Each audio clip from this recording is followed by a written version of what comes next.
Welcome to this biochemistry video on non-covalent interactions. Non-covalent interactions are very ubiquitous within biochemistry. They're used both intramolecularly, as is the case here, where there's protein folding, where one protein, the non-covalent interactions drive and help determine the structure and function of a molecule of a protein, but they can also be intermolecular, meaning between different molecules, the same non-covalent interactions can be effective to build.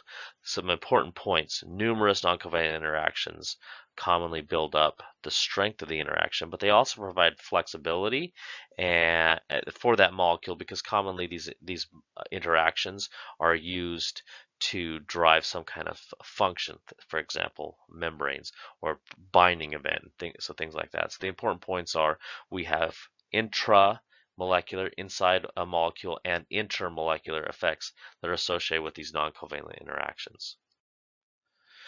There are 6 types that we're going to discuss. There are 4 that we mainly discuss, so you'll hear this same topic discussed in multiple ways. I've even discussed it in multiple different ways in different classes depending on the need. But you will see 4 major types, and a lot of times of non-covalent interactions, and a lot of times you can sometimes these, for instance, aromatic pi bonds can be considered a subset of van der Waals or a subset of ionic, depending on how things go. And there's a lot of overlap, but generally speaking, this is a great reference tool I would print this off and use this as a reference tool in my non-covalent interaction discussions. It gives you the examples of what their bond length is, the bond strength, and examples of where you will find them.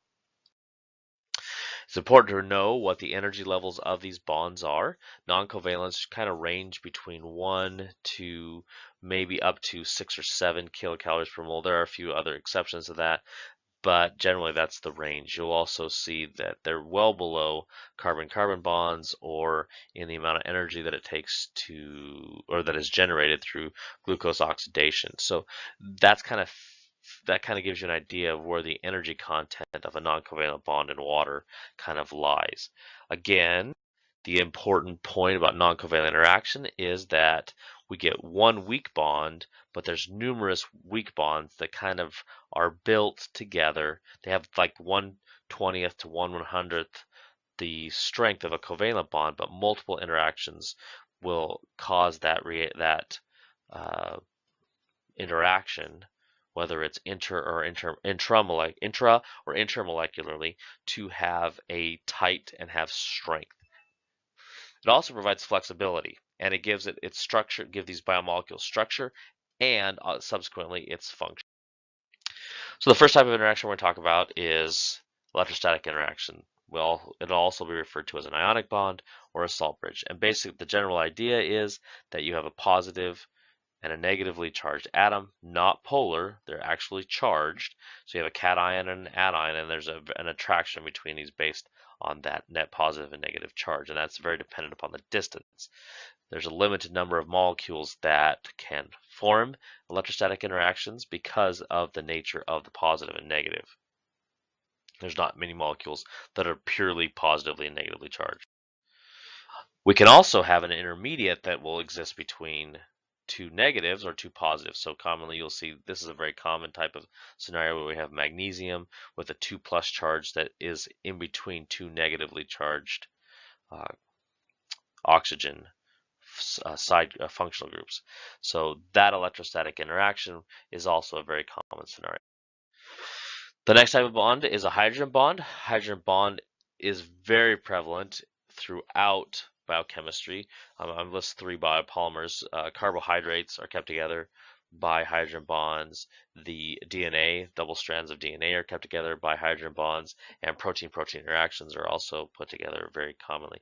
It's an electrostatic interaction between 2 polar. So it's not charged, it's polar. So there's a localized charge. You can see this best on the diagram, on the picture on the left, where you have a red, which is a negatively charged oxygen, with the blue, which is a positively, I shouldn't say positively charged, I just said that, where the polar oxygen group is in red and the polar nitrogen is in blue, and those opposite polar groups interact, commonly seen in electronegative molecules such as oxygen and nitrogen.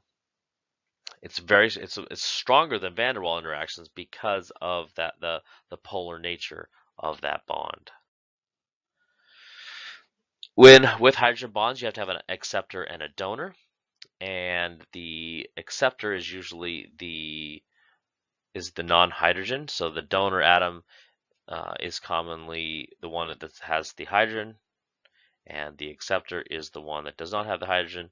And so you see, and different within the same molecule, you can have different hydrogen bond acceptors and donors, and within the same molecule, you can have different within the same functional group. You can have a hydrogen being as in the case of this amine group, you can have them be both an acceptor and a donor based on where they bond on that functional group. Hydrogen bond, the strength of these is dependent upon the charge and the nature. You can see we can get to 14 kilocalories per mole if there's a charge on one of the groups. And that is very important to remember. Although it's pretty rare that you have a hydrogen bond with a charged molecule, it can happen. So hydrogen bonds are really can be between any polar group and any charged group, and the strength can be quite diverse. You can also get this hydrogen bonding to sulfur functional groups, although it's a little bit more rare than some. These are the 6 most common hydrogen bonds that you're going to see. Next is van der Waals interactions. Van der Waals interactions can occur between any two molecules, between any two atoms, and there is where there's a localized dipole that can occur. And you might say, well, that's the same thing as a hydrogen bond, and that's true to some extent, except there's a few exceptions to that. It's the weakest interaction. Commonly, again, though, there's numerous van der Waals interactions that occur that kind of build up the strength of that bond. And the distance between the two, as shown in this diagram, is pretty important. You have to have a pretty tight van der Waals radius in order to get these molecules to form interactions. You can have temporary. Usually, commonly these are associated with temporary, where hydrogen bonds are not temporary; they're a fixed dipole. Commonly van der Waals forces are between temporary dipoles, and where there's an unequal distribution of electrons within a molecule, and there's an attractive force based on that localized dipole. So you have a delta minus that's interacting with a delta plus, so you get an attractive force between two molecules. There's 3 different types of van der Waals forces. There's a dipole-dipole interaction, which is non-induced. That's called a Keesom force. You can have a dipole that's induced on a molecule that with a fixed, that's called a Debye force, and you can have a weak transient induced dipole. That's the London dispersion force. That's the most common that we would reference when we talk about van der Waals in biochemistry, as far as some of the things like lipids and other things that you're going to see. So these all 3 exist, and you'll hear terms, especially London forces, you'll commonly hear these referred to as interchangeably, and so you need to be aware of the different types.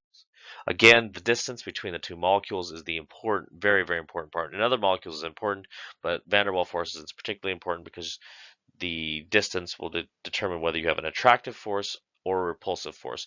As you get too close, you'll start to repulse. As you get farther out, you'll start to have no interaction, and then there's a minimum where the attractive force is at its maximum.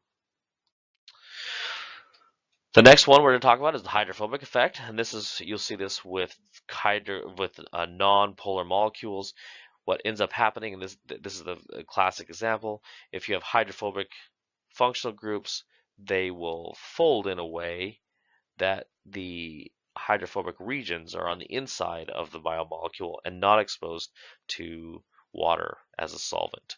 So these are not necessarily a bond per se, it's an effect, meaning there's no interaction between the two except for they're trying to push out water. So this is it's an entropy-driven aggregation is what this is, and it's a very thermodynamically driven process, and we'll talk about that more as we get down the road. And so that's an important effect what we're going to see with hydrophobic.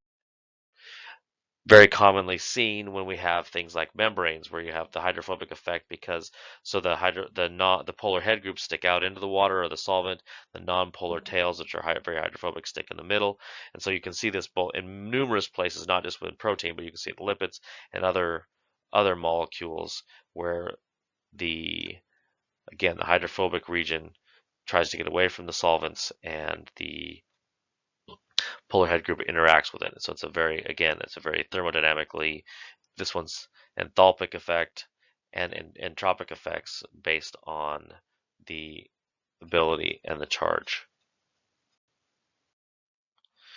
Pi effects, you can see these are just localized charges that are associated with ring structures, and they can be any number of ring structures. There's different categories: pi-pi interactions, cation pi interactions, and anion pi interactions, as well as polar pi interactions. So these are all different subsets of either van der Waals forces or hydrogen bonds or electrostatic interactions, depending on what type of what type of charge or localized charge you're going to see within a molecule. These charge maps kind of give you an idea where red is more negative and blue is more positive, and those interactions will pull things in for an attractive force. So, and you can have if different ring structures can orient different ways in order to give different effects. So you can see it displaced where there's kind of an offset between the ring structures, an edge to face, or a sandwich where the structures sit right on top of each other. The classic example of this is DNA, where you have pi-pi stacking interactions and you have cation pi interactions in DNA between the base pairs. So you do have complementary strands that interact, but you also have a base stacking where the neighbor of the nucleotide neighbor, those also interact to give some strength to the DNA structure.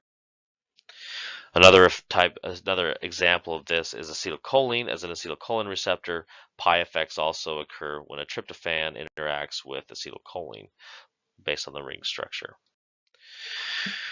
Those are the 6 types of interactions. Again, I'll reiterate this again. A stable complex will have more and very different types of, and they're not all, because commonly they're not all the same type of interaction, but these complexes will form with non-covalent interactions. We need large numbers of non-covalent interactions, and that builds up to a strength. The diversity also provides a flexibility in the molecule to allow it to kind of breathe, and that flexibility is important. These non-covalent interactions are very prevalent and provide important structure-function relationships. And they also provide sites of binding and molecular interactions, protein-protein interactions, protein-ligand interactions, hormone receptor reactions, etc. Again, put this in perspective. This gives an example of where the strength of these molecules are. So they're definitely below covalent interactions. You can kind of see how they fall in this chart. That should be it for today. I look forward to discussing these topics with you further.